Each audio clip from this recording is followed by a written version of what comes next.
আলহামদুলিল্লাহ। সত্যিকার কথা বলতে আজকে আমাকে ডাক্তারদের যে পরামর্শ, সেই পরামর্শ অনুযায়ী আপাতত কথাবার্তা বন্ধ এবং আপাতত একটু রেস্টে থাকার জন্য বলা হয়েছে। কিন্তু আমি চিন্তা করলাম, যদিও সিজদা দিতে পারছি না, কিন্তু নামাজ তো পড়ছি। চিন্তা করলাম যে অন্তত পক্ষে আমার জুমার মুসল্লিদের সাথে যে অন্তত সালাদটা আদায় করি অন্তত। এই জন্যই মূলত আজকে মসজিদুল জুমা কমপ্লেক্সে এসেছি। আপনারা ইতিমধ্যে জেনেছেন, আলহামদুলিল্লাহ, আপনারা অনেক দোয়া করেছেন। দেশ বিদেশ থেকে, আমার মুসল্লি থেকে শুরু করে চিনি না এরকম সংখ্যায় বেশি, কিন্তু সেই মানুষগুলো একজন মুমিন ভাই হিসাবে, একজন দাঈ হিসাবে আপনারা আমাকে যে ভালোবাসা দেখিয়েছেন, এটা আসলে এইরকম পরিবেশে আমি নিমজ্জিত না হলে হয়তো এটি আমি অনুভবই করতে পারতাম না, যে একটা মানুষ কতটুকু ভালোবাসা আপনারা দেখিয়েছেন। আমি জানি আমার ভুলে ভরা জীবন, আমার আচরণ, আমার কথাবার্তা, আমার বিভিন্ন ধরনের বিহেভিয়ারে অনেকেই কষ্ট পান নানান কারণে। আমি তার জন্য আপনাদের কাছে ক্ষমা চাই। কিন্তু এরপরেও আপনারা নিজ গুণে যে ভালোবাসাগুলি আমাদেরকে দেখিয়েছেন, যে দোয়া করেছেন, এটার জন্য আপনাদের কাছে কৃতজ্ঞ। দেশ বিদেশের সকল ভাই বোনের কাছে আমি কৃতজ্ঞ। আমি কিভাবে এই ঋণ শোধ করব? আমার তো ঋণ শোধ করার কিছু নাই, কিন্তু আমি আল্লাহর কাছে আপনাদের জন্য দোয়া করি। যারা আমার পরিবারের জন্য, আমাদের জন্য দোয়া করেছেন, আল্লাহ যেন সকলকে উত্তম বিনিময় দান করে। আমাদেরকে অনেকেই বলেছেন যে সাবধানে চলাফেরা করতে হবে, এত পরিমাণ প্রোগ্রামে যাওয়া আসা করেন, কিন্তু আসলে বাস্তবতাটা অনেকে অনুভব বা পুরোপুরি জানেন না। আসলে নিজের পক্ষ থেকে সাবধান হলেই সব সময় হয় না। রোডের যে বিষয়, এটার সাথে অনেক কিছু জড়িত থাকে। আমার যে শুরু থেকে আমার সাথে আছে যে ছেলে ময়েন, আলহামদুলিল্লাহ, আমি তো অনেক জায়গায় মানে আনন্দ চিত্তে বলি যে ওর সাথে ঘুরলে একমাত্র ও যখন গাড়ি চালায় আমি তখন দিলে শান্তি অনুভব করি। কারণ 4 বছর 5 বছর সে আমার সাথে, আমি জানি যে তার গাড়িটা কতটুকু কন্ট্রোলে। আলহামদুলিল্লাহ, ভুল সকলেরই হয়, কিন্তু আমার গাড়ি স্বাভাবিকভাবে আছে। সেখানে আমি একটা ওভারটেক করতে চাইলাম, সে অবস্থায় একটা বাস ওভারটেকের সুযোগ না দিয়ে হালকা চাপ দিল। ও আস্তে করে বাম পাশে এসে চিন্তা করলো যে, আসলে আমার সেন্স ছিল না, অজ্ঞান হয়ে গিয়েছিলাম। পরবর্তীতে আমার কাছে যে ড্যাশ ক্যামের ভিডিও আছে, আমার কাছে সামনের ভিডিও পেছনের ভিডিও সব আমার কাছে আছে। তো সেইটাতে তখন দেখছি যে আমি ঘুমাই নাই, আসলে আমি তোর সাথে কথা বলছিলাম। তো বাম পাশে গাড়িটা আস্তে করে আসলো, আসার পরে ওকে আমি বললাম, এটা কেমনে কি করলা? ও বলছে, দেখছেন কেমনে আমাকে ডান থেকে চাপ দিল। আমি বললাম, আসতে যাও, সামনের গাড়ি পার হোক, এরপরে আমরা পার হয়ে যাব। এই যে সামনের গাড়ি যাও, পার হয়ে যাব, আমার গাড়ি তখন 0 মাইলেজ, রাস্তার বাম পাশে আমার গাড়ি দাঁড়িয়ে আছে ওভারটেকের জন্য মহাসড়কে, এক্সপ্রেসওয়েতে।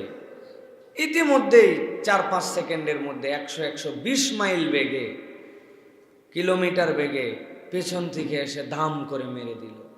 গাড়ি লেগে সামনের বাসের নিচে ঢুকে গেছে। এখন সামনের বাসের নিচে যখন ঢুকছে, বাসওয়ালা, আমার যতটুকু ধারণা, সে চিন্তা করছে যে আমার দ্বারা কোনো ক্ষতি হলো কিনা, পেছনে লাগলে কোনো দোষ নাই, কিন্তু টেনশন তো আছে। সে তখন গাড়ির টান দিয়ে বের হয়ে চলে গেছে। আমার গাড়ির ডান পাশটা তখন ভিতরে ঢুকা। এই অবস্থায় বের হয়ে যাওয়ার পর গাড়ি উঁচু হয়ে আবার বসে গেছে, বসে বাম পাশে লেগে বাড়ি খাইছে। গাড়িটাতে সবসময় সব গ্লাস লাগানো। পেছন থেকে যখন ধাক্কা মারছে, এত বিকট শব্দ হয়েছে যে আশপাশের দোতলা 3তলার থেকেও একজন ইমাম সাহেব ছিলেন, উনি পরিমরি করে দৌড়ায় চলে আসছেন যেখানে বোমা বিস্ফোরণ হলো কিনা। আমার ছোট 3টা সন্তান, আপনারা কথার ছলে জানেন আমি আমার মেয়েদেরকে নিয়ে আনন্দিত, আল্লাহর দেওয়া নিয়ামত মনে করি আমার জীবনে। তারা মধ্যে 3জনই শুয়েছিল। আর পেছনে আমার ওয়াইফ ছিল। ময়মনসিংহের দিকে 2 দিনের মাহফিল, এরা তো আমাকে পায় না সেভাবে, এই জন্য বলছে যে 2 দিনের সফর, চলো আমরা সাথে যাব।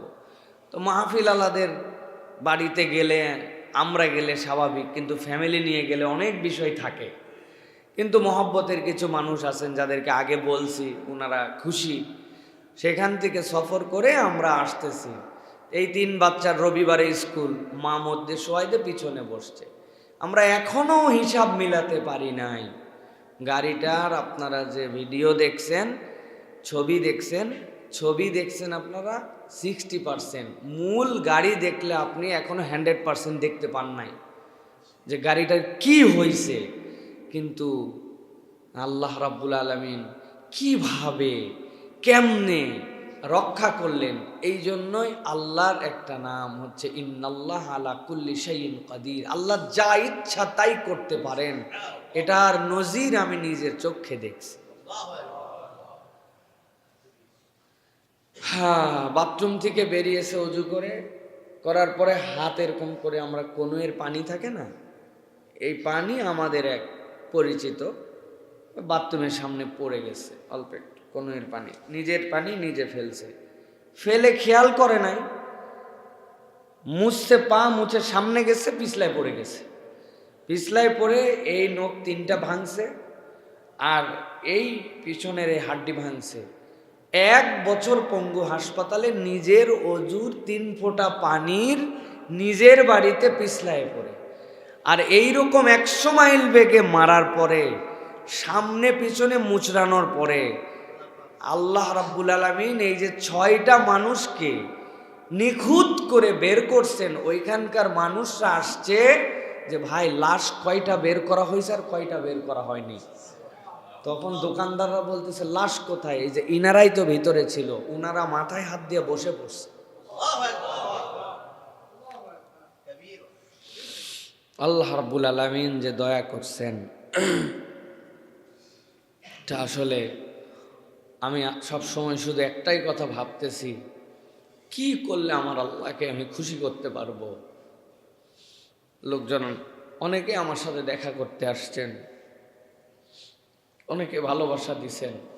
আমি বলছি যে আপনারা আমার অসুস্থতায় দেখতে আসেন নাই, আসলে এটা একটা জীবন পুনর্মিলনী। আল্লাহ রাব্বুল আলামিন আমাদেরকে হায়াত দিয়েছেন, আমি যেন বাকি জীবনটুকু নিরেট আল্লাহর জন্য ভয় ডরহীনভাবে সত্যের পক্ষে থেকে আল্লাহর দ্বীনের জন্য যেন আমি কাজ করতে পারি।